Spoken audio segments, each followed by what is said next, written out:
Articulation. One of the many wonderful things about our instrument, that we can take the exact same phrase and articulate it in a million ways to make it sound completely different. Let me demonstrate what I mean with the Steve Ray Vaughan-ish type of lick. So even though you might not notice, there's a lot of things going on here. And to make that super clear, let me play the exact same thing without any articulation whatsoever.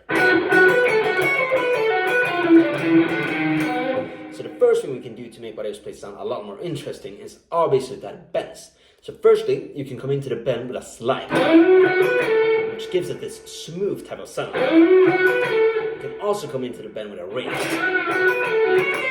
which makes the whole phrase sound a lot more aggressive.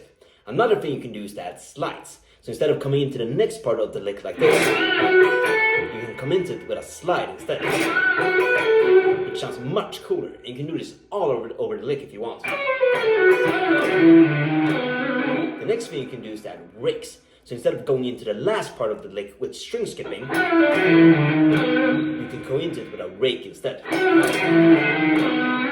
Lastly, you can experiment with ending the lick with different types of vibrato. So how wide you do it, and how fast you do it really changes the character of it. You can also end the lick with a so-called Greg Howe vibrato. So instead of bending the string, you slide back and forth like this.